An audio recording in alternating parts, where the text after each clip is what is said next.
안녕하세요. 이혼 후 제2의 인생을 사는 30대 중후반 여성이며 현재 서울시 은평구에 거주하고 있습니다.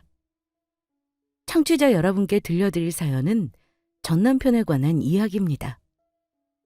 저는 남편의 외도로 이혼했어요.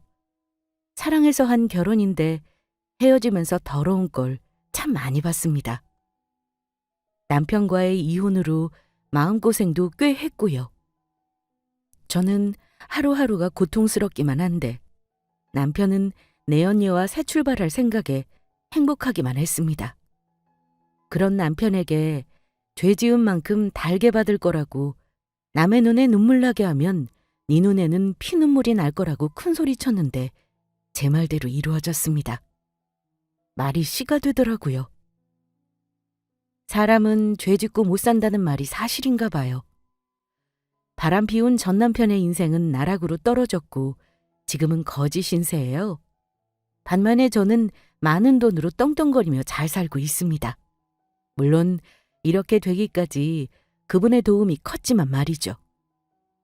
배우자를 배신하고 외도한 대가가 어느 정도인지 알려드리고 잊지 못할 그분을 기억할 겸 사연 보냈습니다. 그럼 제 이야기 시작할게요. 남편과는 1년 넘게 연애하다가 결혼했습니다. 결혼 전에 아이를 갖게 되었고 배가 불러오기 전에 부랴부랴 식을 올렸어요. 준비된 상황에서 결혼한 게 아니었기 때문에 신혼집을 구할 처지가 못 됐고 자연스럽게 시댁살이가 시작되었습니다. 마침 시댁은 우리가 들어가서라도 문제 없을 정도로 방도 많고 평수도 넓었거든요. 그런 저를 친구들이 많이 걱정해주곤 했습니다. 안 그래도 임신해서 예민할 텐데 시댁살이 하게 되었으니 어쩌면 좋냐고 걱정하더군요. 하지만 저는 조금도 개의치 않았습니다. 왜냐하면 저희 시어머니는 다른 시어머니와 차원이 달랐어요. 예, 새아가 뭐하고 있니? 어머니, 밥만 먹으면 자꾸 잠이 쏟아져서 잠시 누워있었어요. 저녁거리 준비할 때 됐죠? 얼른 손질해 놓을게요. 아유, 아서 일하라고 부른 게 아니라 잘 쉬고 있나 궁금해서 들여다본 거야. 저번부터 느낀 건데 내가 불편하니? 네? 불편하기보다는 하긴 아무래도 시어머니랑 같이 사니까 불편하기도 하고 어렵기도 하겠지. 나는 말이다. 며느리한테 시어머니 노릇하고 싶은 마음 조금도 없어. 그러니 내 눈치 보지 말고 편하게 지내렴. 애엄마 마음이 편해야 뱃속에 있는 아이도 편한 것 아니니. 힘들거나 졸리면 언제든지 쉬어도 돼. 너한테 집안일 하라고 강요 안 한다. 뭐 필요한 거나 먹고 싶은 거 있으면 어려워하지 말고 바로바로 말해. 알겠지? 처음 시댁살이를 시작하면서 얼마나 긴장했는지 모릅니다. 어머니는 그럴 것 없다며 편히 지내라고 하셨지만 괜히 눈치가 보이더라고요. 그래서 제 딴에 할 수 있는 일 찾아서 하기도 하고 어머님 눈에 들려고 노력했던 것 같아요. 애써 그럴 필요가 없었는데도 말이죠. 어머님은 정말 좋으신 분이셨습니다. 드라마에서 보면 며느리 못 잡아먹어서 안달난 시어머니들 많잖아요. 저 역시 미디어나 이야기로 많이 접해봐서 그런지 시어머니에 관한 두려움이 살짝 있었어요. 그런데 저희 시어머니는 제가 아는 시어머니의 모습과는 정말 달랐습니다. 완전 정반대의 모습이었어요. 화 한 번 내시는 모습을 본 적이 없었고 제가 편히 지낼 수 있도록 살뜰히 챙겨주셨습니다. 임신하면 잘 먹고 쉬어야 한다고 힘든 일은 다 본인이 하시고 저를 많이 위해 주셨죠. 임신해 있는 내내 어머님 덕에 편히 태교하며 출산 준비에 전념할 수 있었습니다. 그리고 10달 후 건강한 아들을 출산했는데 그때 어머님이 제게 해주신 행동을 아직도 잊지 못해요. 엄마, 우리 아들 봤어? 좀 봐봐. 눈이랑 코 나 쏙 빼닮은 것 같지? 벌써 내 얼굴이 보인다니까. 누가 내 아들 아니랄까 봐. 아이를 낳고 저는 기진맥진한 상태로 병실 침대에 누워 있었어요. 남편은 그저 제게 수고했다는 말 한마디조차 없었고 대수롭지 않게 여겼습니다. 그저 태어난 아이만 연신 쳐다보며 좋아라 하고 있었죠. 그때 어머니는 물수건을 물에 적셔서 제 입에 물려주셨어요. 그리고는 따스한 손길로 제 머리를 쓰다듬어 주셨죠. 목마를 텐데 이렇게라도 갈증 좀 물리렴. 아이고, 얼마나 힘들었을까. 고생했다. 어머니, 많이 힘들었지? 그래, 이제 다 끝났어. 다른 거 생각 말고 너는 그저 몸조리 하는 것만 생각하렴. 조리원 나가서도 내가 잘 보살펴주마. 아, 엄마, 이리 와서 우리 아들 좀 보라니까. 아까 많이 봤어. 지금 네 마누라는 물 한 모금도 제대로 못 마시고 이러고 있는데 걱정도 안 되니? 아니 뭐 간호사랑 의사가 괜찮다고 했잖아. 시간 지나면 기운 차릴 텐데 뭐. 말 한마디라도 수고했다. 따스하게 손잡아주면 어디 덧나냐? 아, 여긴 제 아빠랑 똑같아서는. 그러지 말고 이리 와서 네 아내나 챙겨. 애 낳는 게 얼마나 힘든 줄 알아? 이럴 때 나보다 남편이 먼저 챙겨야 하는 법이야. 어머님의 꾸지람에 남편은 제 눈치를 보다가 손을 잡고 수고했다는 인사를 건넸습니다. 어머님은 그런 남편을 보고 못마땅하다는 듯 한숨을 내쉬셨고요. 이날 이후 남편은 아기한테 푹 빠져서 정신없었습니다. 저는 안중에도 없었고 챙겨주는 건 오로지 어머님밖에 없었어요. 조리원을 나온 후에도 저를 지극정성으로 보살펴 주셨습니다. 그 모습을 보니 참 죄송스럽더라고요. 저 조리하는 거 도와주시고 집안일에 육아까지. 제게는 그저 편히 쉬라고 배려해 주시는데 감사하면서도 죄송스러웠어요. 그래서 뭐라도 도와드리려고 하면 한사코 말리셨습니다. 그러다 그만 울컥 눈물이 흐르고 말았어요. 왜냐하면 저를 위하고 걱정해 주시는 모습에서 시어머니가 아닌 엄마의 마음을 느꼈기 때문입니다. 저는 어린 시절 부모님의 이혼으로 엄마와 헤어졌어요. 연락이며 뭐며 교류하는 게 전혀 없었습니다. 그래서 엄마의 정이 뭔지 잘 몰랐고 목말라 있었는데 어머니께서 엄마처럼 챙겨주시니 저도 모르게 감동하고 말았어요. 아이고, 왜 또 일어나고 그래. 그냥 누워서 편히 쉬라니까. 여자는 이때 몸 관리 잘해야 돼. 그래야 나이 먹고 고생 안 하지. 그래도 어떻게 그래요. 어머니 혼자 고생하시는 게 죄송스럽기만 한데. 글쎄 나는 괜찮대도. 집안일 처음 해보는 것도 아니고 술술 쉬면서 하고 있으니까 걱정할 거 없어. 필요한 거 있으면 일어나지 말고 나한테 말만 하렴. 출출하면 뭐 먹을 것 좀 가져다 줄까? 어머니, 저한테 왜 이렇게 잘해주세요? 꼭 엄마처럼. 내가 너를 딸처럼 생각해서 그런가 보네. 네? 딸이요? 너나 나나 한 가지씩 없는 게 똑같잖니. 너는 엄마가 없고 나는 딸이 없고. 원래 나는 딸 하나 낳는 게 소원이었거든. 어렵게 겨우 임신했는데 아들이더라고. 더 이상 임신은 힘들어서 아들 하나만 보고 잘 키웠지만 마음 한구석에서 딸에 대한 미련이 남아있었나 봐. 그래서 나중에 아들이 결혼하면 며느리를 딸로 삼아야겠다고 생각했어. 그러다 네가 엄마 없이 자랐다는 걸 알게 되었지. 그때 이런 생각이 들더구나. 너를 만나게 해주려고 하늘이 내게 딸을 주지 않으셨구나 라는 생각 말이야. 널 딱 본 순간 한눈에 알겠더라고. 엄마의 사랑이 그리운 아이라는 걸. 그래서 그날 결심했지. 내가 너의 엄마가 되어주기로 말이다. 엄마요? 어머니. 어릴 때 엄마와 헤어지게 되면서 그날 이후 엄마란 글자를 잊고 살았습니다. 아니, 저와는 상관없는 단어라 여겼죠.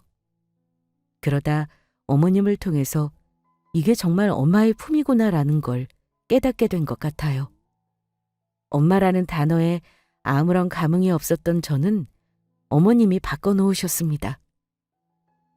마음이 담긴 따스한 말 한마디에 그만 눈물을 쏟고 말았어요. 어머니는 제 눈물을 닦아주시고는 손을 따스하게 잡아주셨습니다. 울기는 왜 울어? 가뜩이나 몸조리하느라 얼굴이 말도 아닌데. 딸을 키워본 적이 없어서 내가 많이 부족하지만 우리 앞으로 고부 사이 말고 모녀 사이로 지내자꾸나. 그러니까 앞으로 눈치 볼 거 없어. 힘들면 힘들다고 팍팍 티도 내고 내 집이라 생각하고 편히 지내. 알겠지? 엄마 없이 자라서 투정 부리는 게 낯설기도 하겠지만 내 버릇해야 해. 그래야 속에 응어러진 게 없지. 원래 엄마는 투정 받아주는 사람이야. 아이고, 내 정신 좀 봐. 가스불에 죽 올리고 왔는데 가봐야겠다. 편히 누워서 쉬어. 내가 얼른 죽 가져오마. 참 따뜻한 사람이에요. 세상에 이런 시어머니가 또 있을까요? 말로만 딸처럼 생각하는 시어머니들과는 차원이 달랐습니다.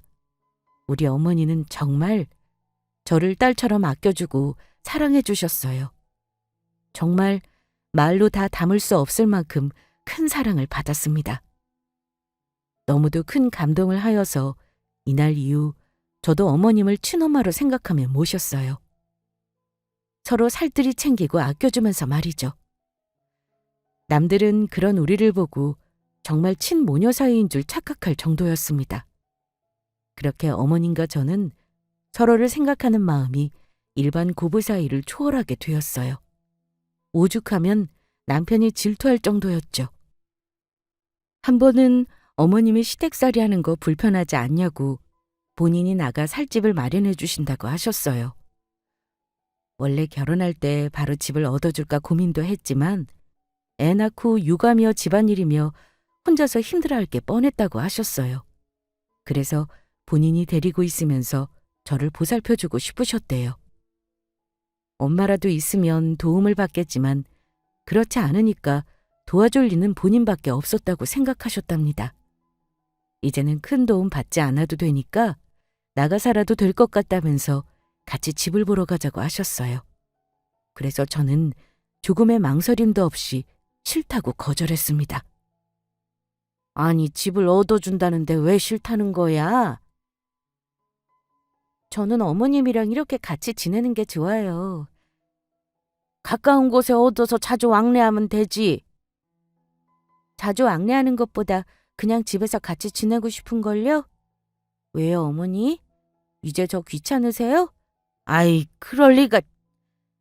내 딴에는 네가 불편할까 봐 그러지.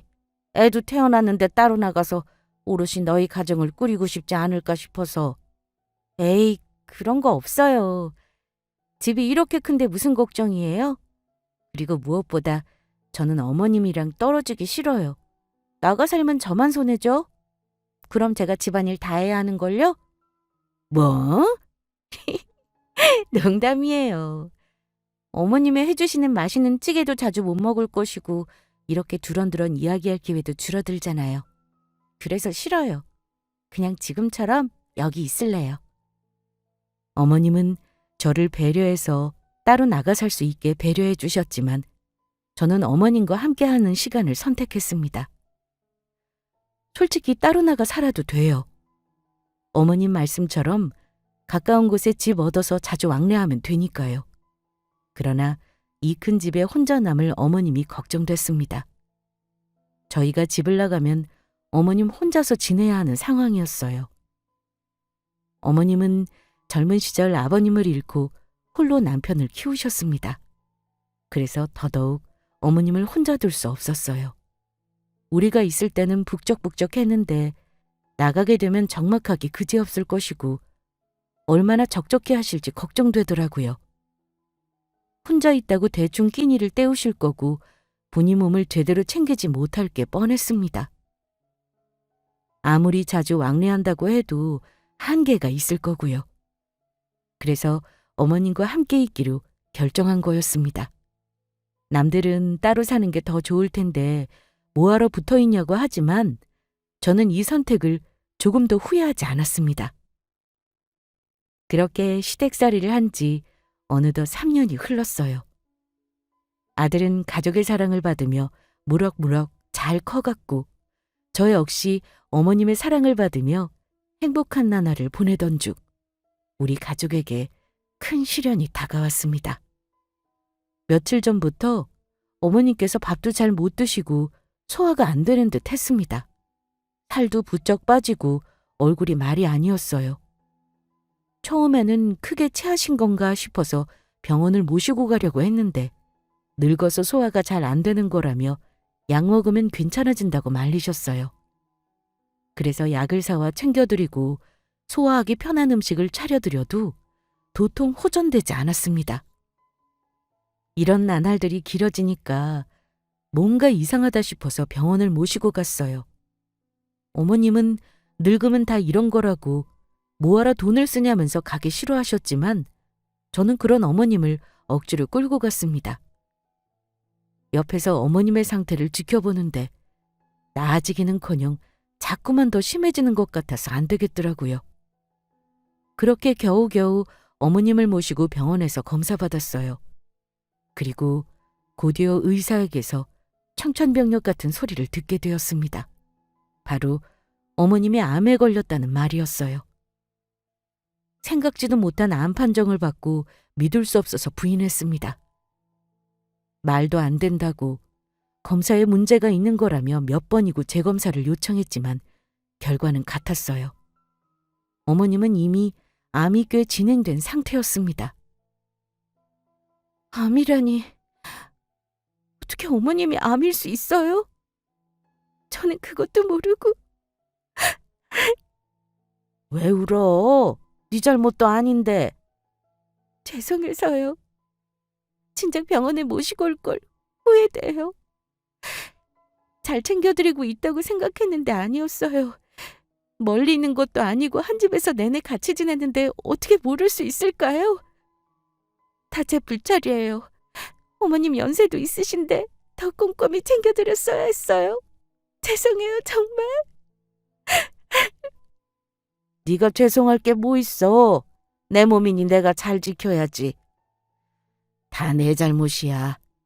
사실 얼마 전부터 몸이 이상하다고 느껴지기는 했어. 속이 쓰리게 아프기도 하고 소화도 잘 안 되고. 종종 그랬었는데 그냥 그런가 보다 하고 넘겼지. 늙으면 다 이런 거라고 생각하면서 내가 내 몸을 잘 돌보지 못한 거지. 잘못한 건 바로 나야. 그러니 네가 미안해할 거 없어. 아프면 아프다 말씀하시지. 제가 말씀드렸잖아요. 작은 거라도 숨기지 말고 이상하다 싶으면 바로 말해달라고. 의사 말로는 많이 아팠을 거라는데 그동안 아픈 티 못 내고 참으신 거잖아요. 왜 그러셨어요? 원래 늙으면 여기저기 아프니까 대수롭지 않게 여겼어. 그러다 나중에 뭔가 이상하다는 걸 느끼게 된 후부터는 말하기 겁나더라고. 괜히 너희들 걱정시키고 싶지 않았고. 내가 정말 큰 병에 걸린 걸까봐 무섭기도 했거든. 진실을 마주할 자신이 없어서 들추지 않았는데. 내가 참 어리석었지. 이게 뭐라고. 그냥 받아들이면 끝인데. 아유, 이제는 속 시원하다. 이유도 모르고 아플 때는 답답했는데 다 알고 나니까 별일 아니다 싶네. 이래주구나 저래주구나 어차피 죽는 건 매한가지인데 말이야. 아유, 얼른 집에 가자꾸나. 오랜만에 나왔더니 다리도 아프고 피곤하네. 가서 한숨 쉬어야겠어. 가긴 어디를 가요? 입원하셔야죠. 지금이라도 늦지 않았어요. 희망을 버리면 안 돼요. 당장 입원하고 치료받으세요. 그리고 다시 제 앞에서 죽는다는 소리 하지 마세요. 입원은 무슨... 다 귀찮아. 그냥 집에서 좀 쉬고 싶구나. 병원에 입원한다고 달라질 게 없는데 뭐하러 여기 있니? 그럴 바에는 내 집에서 너희들이랑 시간 보내다 편히 눈 감으련다. 어머니 좀... 고집 부리지 좀 마세요. 저 어머니 포기 안 했어요. 아니, 못해요. 그러니까 어머니도 포기하지 마세요. 의사도 아직 포기할 단계는 아니라고 했으니까 병원에서 치료받고 좋은 거 챙겨 드시면서 운동하면 괜찮아질 거예요. 그깟 남이 뭐라고 기죽을 거 하나도 없어요. 제가 어머니 꼭 살릴 거예요. 뭐하러 그래? 너만 고생이지. 내 나이가 몇인데 어차피 늙으면 다 죽는 걸. 그냥 집에서 너희들이랑 있을래. 병원 밥 먹기도 싫고 여기 있기 싫어. 혹시라도 잘못되어 죽으면 이 시간이 너무도 아깝잖니. 글쎄, 그런 말씀 좀 하지 마세요. 어머님이 죽기는 왜 죽어요?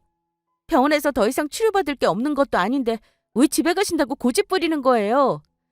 시간 지나면 통증만 더 심해질 거예요. 어머님은 또 안 아픈 척 이 악물고 참으실 거고 저희는 그걸 보면서 같이 고통스럽겠죠. 저희가 힘들기를 원하세요? 그런 건 아니지. 저희도 어머님이 힘들고 아픈 거 원하지 않아요. 그러니까 고집 그만 부리시고 입원하세요. 우리는 신경 쓰지 말고 이제는 어머님만 생각하셔야 해요. 그게 정 힘들면 저희를 위해서 입원하세요. 저희는 어머님 없으면 안 돼요. 언젠가는 해줘야 한다는 걸 알지만 아직은 안 돼요. 조금만 더 저희 곁에 계셔주세요. 이제야 엄마가 뭔지 알게 됐는데 어떻게 어머님을 보낼 수 있겠어요? 무엇보다 아무것도 못하고 떠나면 평생 후회로 남을 거예요. 저는 어머님의 손을 잡고 미친 듯이 울었습니다. 언젠가는 헤어진다는 걸 알지만 아직 마음의 준비를 못했거든요. 조금만 더 저희 곁에 머물러 계시다가 갔으면 좋겠는데 몹쓸 병에 걸리셨으니 시간이 얼마 남지 않은 것처럼 조바심이 났어요. 그래서 그 생각에 눈물이 왈칵 쏟아졌습니다. 어머님은 그런 저를 보시고 본인이 미안하다며 같이 눈물을 훔치셨습니다. 그렇게 그날 어머님은 병원에 입원하셨어요. 저는 집에 들러서 몇 가지 짐을 챙기며 남편에게 이 사실을 알렸습니다. 남편도 저만큼이나 큰 충격을 받고 힘들어했어요. 정말 이게 무슨 마른 하늘의 날벼락인지, 왜 우리 가족에게 이런 일이 생긴 건지 하늘이 원망스럽기만 했습니다. 짐을 챙겨서 현관문에 나설 때 남편에게 아이를 대신 돌봐달라고 부탁했어요. 곧 도와줄 사람을 구할 테니 그때까지만 급히 연차를 써서 신경 좀 써달라고 했죠. 그와 동시에 육아에 관련된 사항을 꼼꼼히 메모까지 해가면서 전달했어요.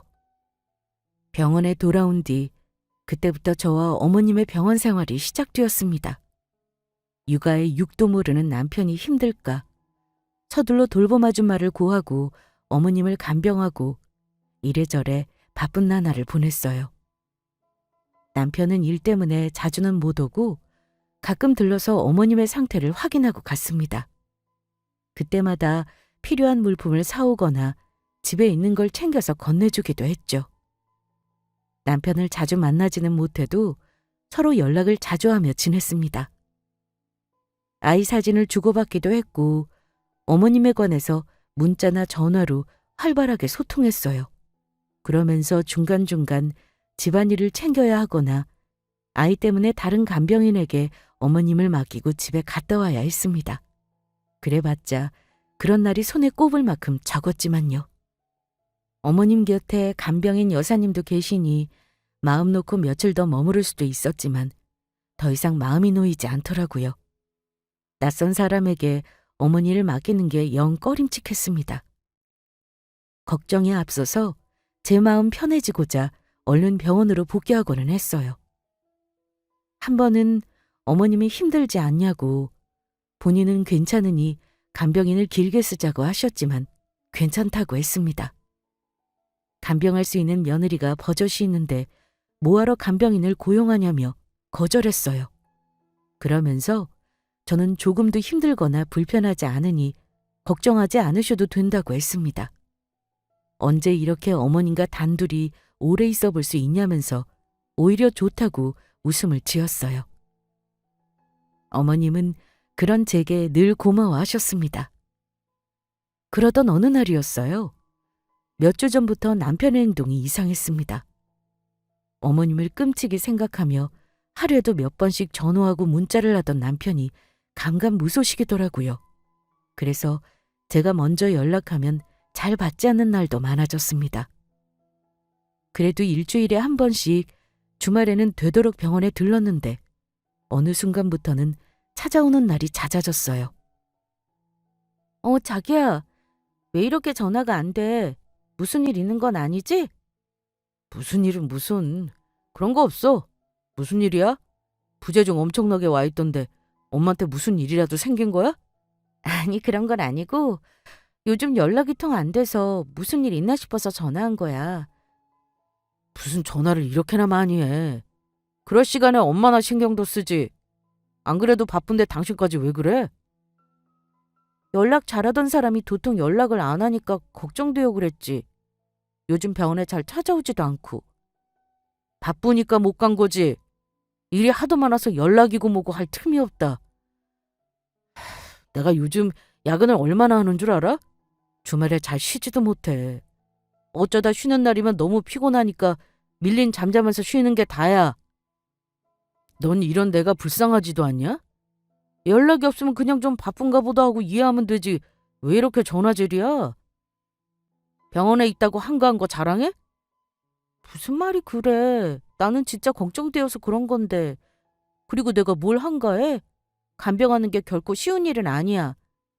그래봤자 나만 하겠어? 아휴, 됐고. 급한 일 있을 때만 전화해. 쓸데없이 시간 뺏지 말고. 남편은 신경질적으로 전화를 뚝 끊어버렸습니다. 순수하게 걱정되어 그런 건데 뭘 이렇게까지 반응하나 섭섭했어요. 한편으로는 내가 잘 못 챙겨주니까 미안한 마음도 있었는데 어쨌거나 남편의 반응이 서운했습니다. 이날을 기점으로 남편은 대놓고 더 연락을 안 했어요. 제가 보낸 문자를 보고 답장 안 하기를 일쑤였습니다. 서운해서 몇 마디 하려고 하면 바쁘다고 신경질을 내는데 싸우기밖에 더 할까 싶어서 연락하기가 어려워졌어요. 그렇게 남편과 멀어지게 되었고 그걸 눈치챈 어머님이 우리 둘 사이를 걱정하셨습니다. 그래서 어머님의 마음을 안심시키고자 요즘 남편이 일로 바빠서 그런 거라며 괜찮다고 둘러댔어요. 그러나 어머님은 그 말을 믿지 못하고 계속해서 찜찜해 하셨습니다. 물론 저 역시 갑자기 돌변한 남편 때문에 마음이 어지러웠고요. 그렇게 며칠이 흐르던 어느 날 친하게 지내던 친구에게 연락이 한 통 왔습니다. 음식점에서 남편을 봤는데 어떤 여자와 정답게 밥을 먹고 있었다고 하더군요. 아무래도 보통 사이가 아닌 것 같아서 제게 알려주는 거라고 했습니다. 그 말을 들으니 심장이 바닥까지 쿵 하고 떨어지는 기분이었어요. 누구와 밥을 먹은 거지? 그것도 친구가 오해할 만큼 정답게. 설마 바람인가? 갑자기 태도가 변해서 이상하다 싶었는데 여자 문제였던 걸까? 별의별 생각으로 제 마음은 더욱 피폐해져 갔습니다. 계속해서 의심이 의심을 낳고 견디기 힘든 지경에 다다르자 안 되겠더라고요. 정확히 짚고 넘어가야겠다 싶어서 흥신소에 남편 뒷조사를 의뢰했습니다. 그리고 며칠 후 불륜 증거 사진을 받게 되었어요.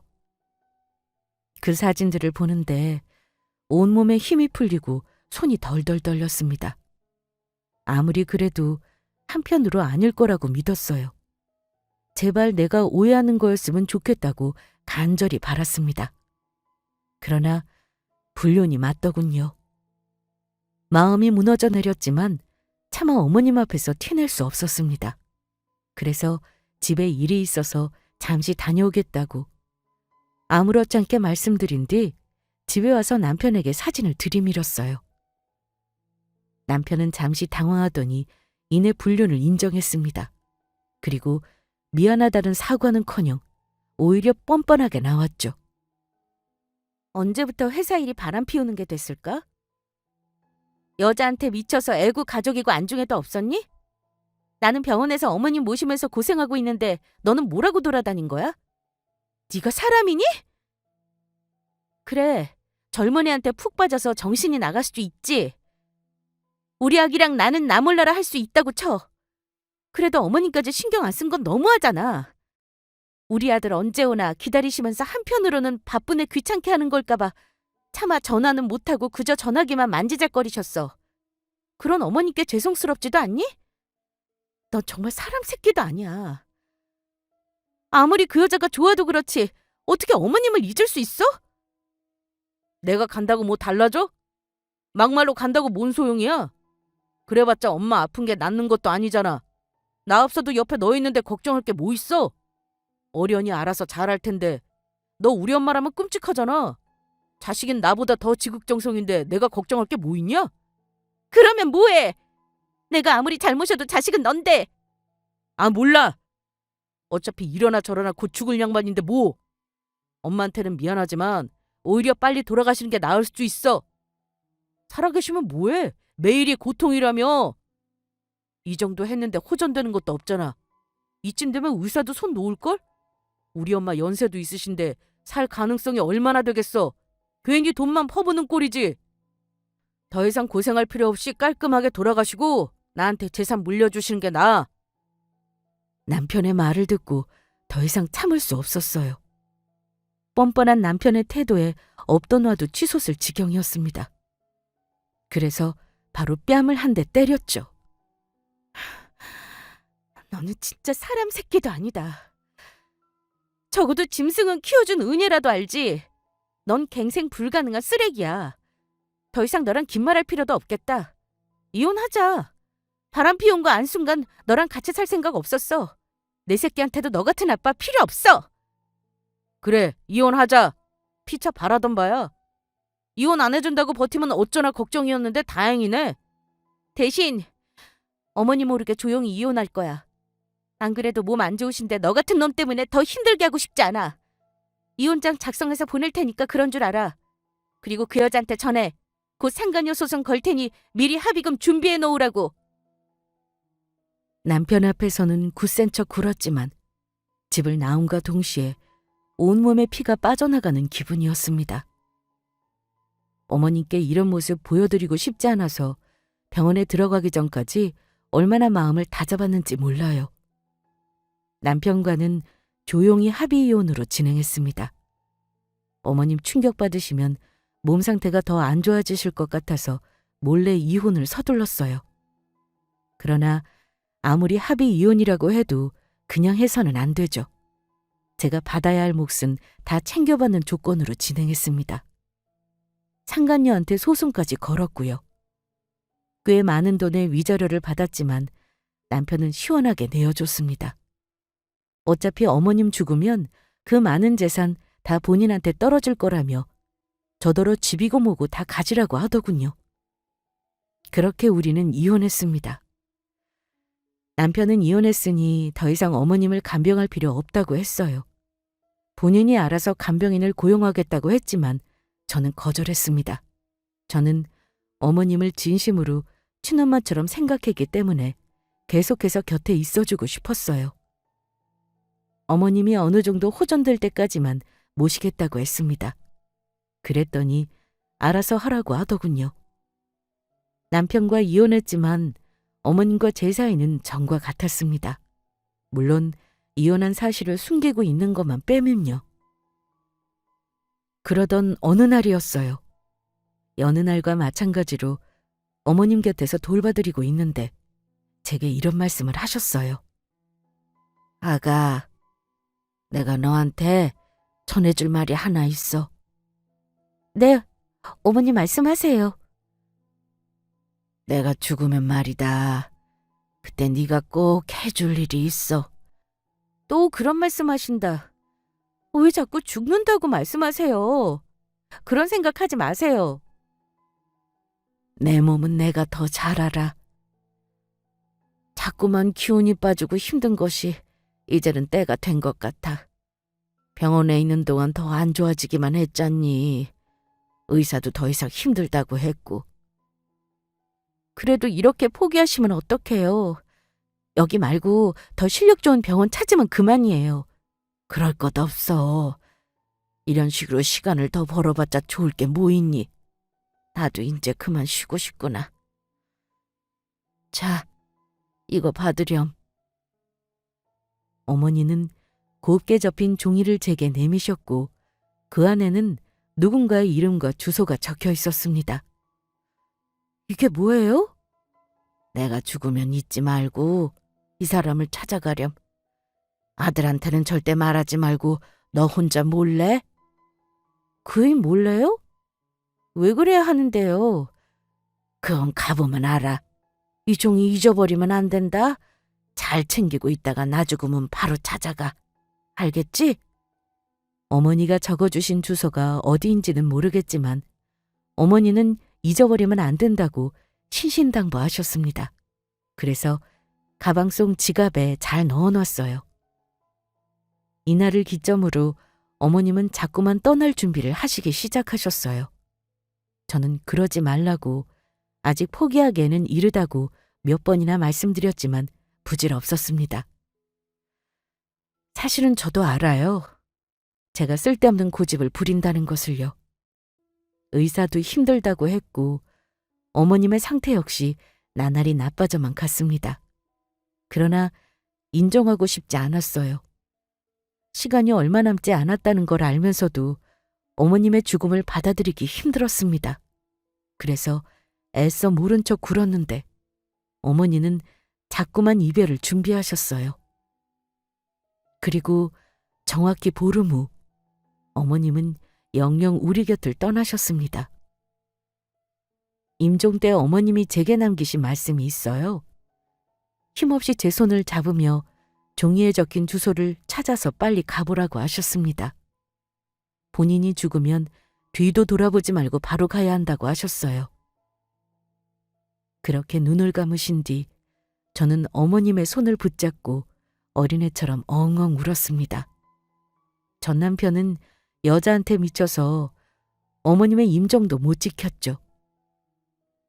뒤늦게 도착한 전 남편을 보고 싶지 않기도 했고 어머님이 그리 신신당부하시니 도대체 뭐하는 곳인지 궁금했습니다. 어머님의 마지막 유언을 들어드리기 위해 주소가 적힌 곳으로 향했어요. 실례합니다. 네, 무슨 일로 오셨죠? 저희 어머니께서 제게 이 쪽지를 주셨어요. 본인이 돌아가시면 저더러 여기를 꼭 가보라고 하셨거든요. 어머님이요? 아, 혹시 며느님 되시나요? 네, 맞아요. 얼마 남지 않은 것 같다고 하시더니 결국 눈을 감으셨나 보네요. 그렇지 않아도 제게 맡겨놓은 것들이 있으세요. 나중에 며느리가 찾아오면 꼭 전해달라고 하셨거든요. 이거 보세요. 사장님은 제게 큰 서류 봉투를 하나 건네셨습니다. 그 안에는 모든 재산을 제게 상속한다는 내용과 함께 상속 목록이 적혀 있었어요. 그리고 어머니께서 친필로 작성하신 편지도 함께 있었습니다. 그 편지를 읽고 하염없이 눈물을 흘렸습니다. 우리가 이혼한 걸 절대 모르실 거라 생각했는데 사실 어머님은 다 알고 계셨대요. 우리 둘의 낌새가 수상해서 알아보았더더군요. 그리고 남편의 내연녀까지 알고 계셨답니다. 그러면서 제게 미안하다고, 본인은 늙고 병들어서 다 큰 자식을 혼낼 힘이 없다고, 그러니 모든 재산을 제게 상속한다고 적혀 있었어요. 아무리 본인이 배 아파서 낳은 자식이지만 여자에 빠져서 아내고 자식이고 심지어 엄마까지 내팽개친 자식은 필요 없다고 하셨습니다. 마지막까지 본인 곁을 지킨 제가 혈육보다 더 귀하고 값지다고 하셨어요. 그러면서 상속받은 돈으로 전 남편을 구워 먹든 삶아 먹든 알아서 하라며 보란듯이 잘 살라는 말과 함께 사랑한다는 말이 적혀 있었습니다. 어머니, 잊지 말고 가야 한다는 게 이거였어요? 저한테 본인 재산 물려주려고 그러신 거였어요? 이혼한 거 알고 계셨으면서 왜 말씀하지 않으셨어요? 혼자 소갈이하고 얼마나 속상해하셨을까?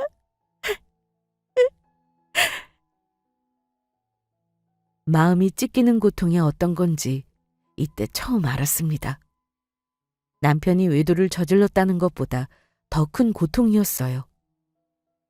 어머님의 증세가 안 좋아진 게 꼭 우리의 이혼 탓인 것 같았습니다. 그 죄책감이 저를 너무도 괴롭혔어요.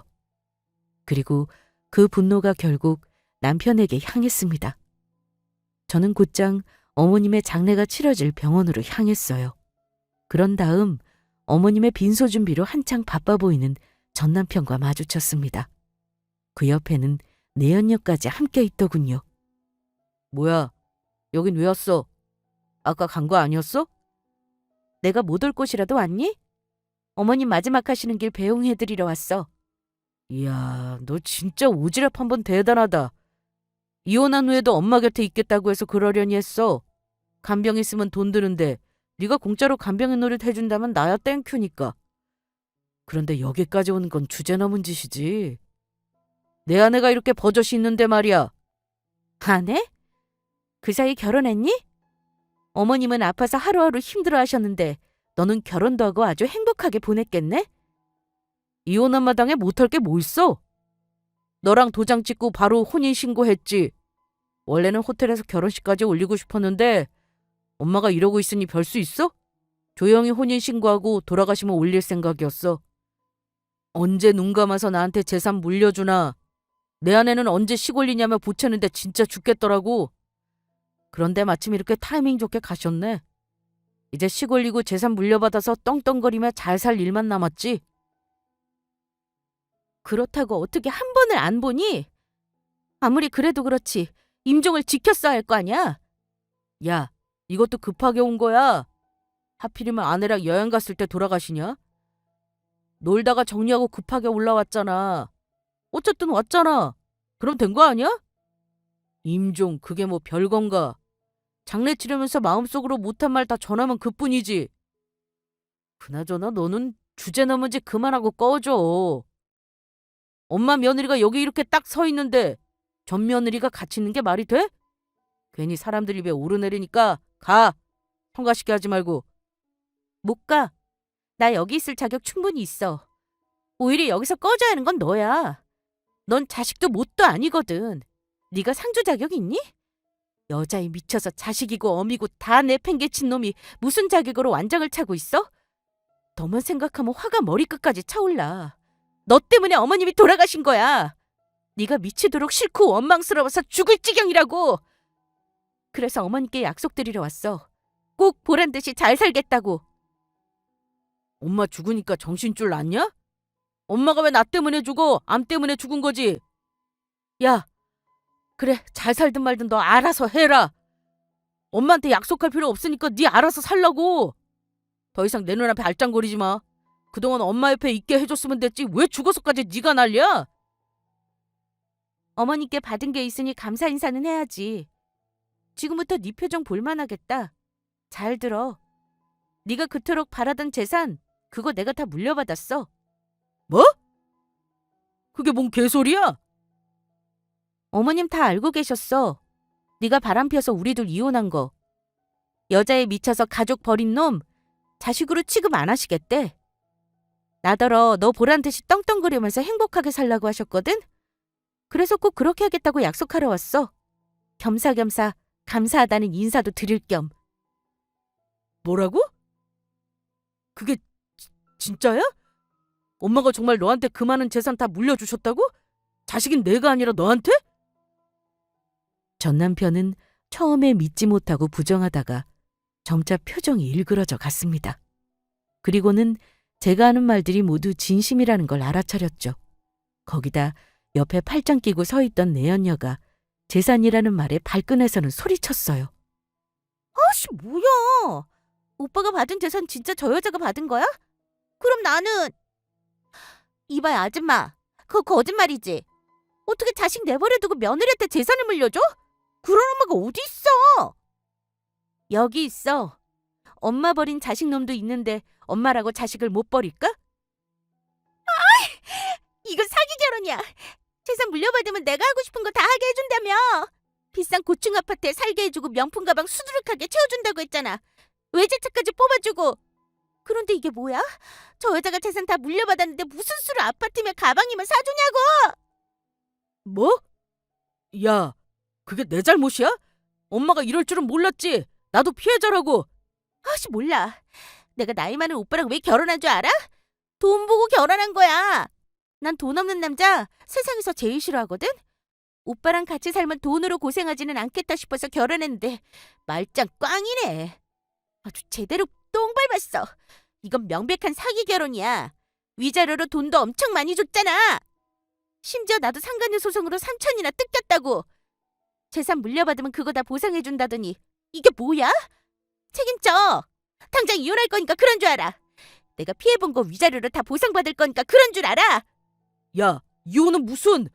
너 그렇게 돈에 환장한 속물이었어? 위자료면 재산이면 다 뜯긴 마당에 내가 너한테 줄 돈이 어디 있어? 내연녀는 한껏 기분 나쁜 표정을 지으며 장례식장을 박차고 나갔습니다.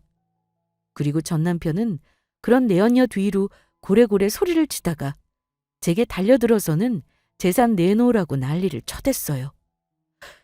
내 돈 내놔. 우리 엄마 돈을 왜 아무 상관없는 네가 받아? 당장 안 내놔? 싫은데? 너한테 줄 이유 없어. 어머님이 내게 남기신 거야. 아파서 정신이 오락가락했나 보지. 아니면 네가 옆에서 살살 부추긴 거 아니야? 아, 그렇네. 이혼한 후에도 옆에서 있겠다고 질척거릴 때부터 알아봤어. 너 이럴 작정으로 우리 엄마 옆에 있었던 거지? 너 딱 걸렸어. 내가 가만히 있을 줄 알아? 그럼 그렇지. 엄마가 나 말고 너한테 재산 물려줄 리가 없지. 나 이거 경찰에 신고할 거야. 법정 싸움까지 갈 거니까 단단히 각오해. 어디 남의 밥그릇을 넘봐? 우리 엄마가 딸처럼 대해줬다고 지가 진짜 무슨 딸이라도 되는 줄 아나? 마음대로 해봐. 그래봤자 너만 손해니까. 법정까지 끌고 갈 돈도 없잖아 너. 뭐? 어머님의 아들 말고 내게 모든 재산을 다 물려주겠다고 친필로 작성하셨어. 변호사 통해서 공증까지 마쳤고 네가 무슨 짓을 해도 너한테 돌아갈 돈은 단 1원도 한 푼도 없다는 소리야. 알아듣니? 말도 안 돼. 어떻게 엄마가 나한테 이럴 수가 있어? 어떻게 하나뿐인 자식을 내버려두고 너한테 그 많은 돈을 다 물려줄 수 있냐고? 그러게 잘 좀 하지 그랬어. 나한테 못나게 구는 건 괜찮아. 그래도 어머님은 챙겼어야지. 너 때문에 어머님 돌아가신 거야. 우리 이혼한 거랑 네가 바람 피운 거 알고 충격받아서 상태가 더 나빠지신 거라고. 넌 아들 자격 없어. 난 어머님과 한 약속 반드시 지킬 거야. 너 보란 듯이 우리 아들하고 행복하게 떵떵거리면서 살 테니까 넌 어디 밑바닥에서 허우적거리며 하찮게 살아봐. 내가 꼭 지켜봐 줄게. 야, 너 어디가? 이리 안 와!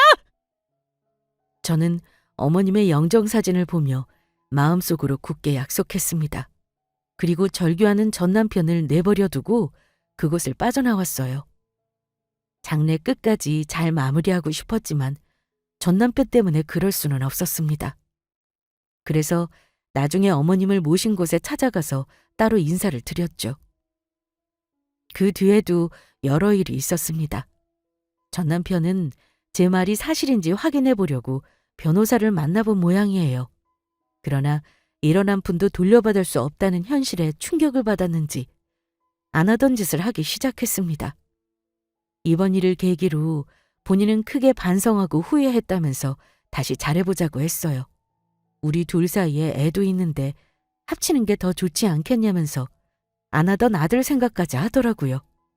그러나 그런 말도 안 되는 말에 넘어갈 제가 아니죠. 다시는 연락하지 말라고 끊어버렸습니다. 하도 귀찮게 굴어서 연락처까지 바꿨어요. 그 뒤로는 연락이 끊겼고 나중에 알게 된 사실인데 일용직을 하며 근근히 먹고 살고 있다고 들었습니다. 그러게 본인이 행실만 똑바로 했다면 이런 결말은 없었을 텐데 다 자업자득이죠. 저는 앞으로도 어머님과의 약속을 지켜나갈 생각입니다.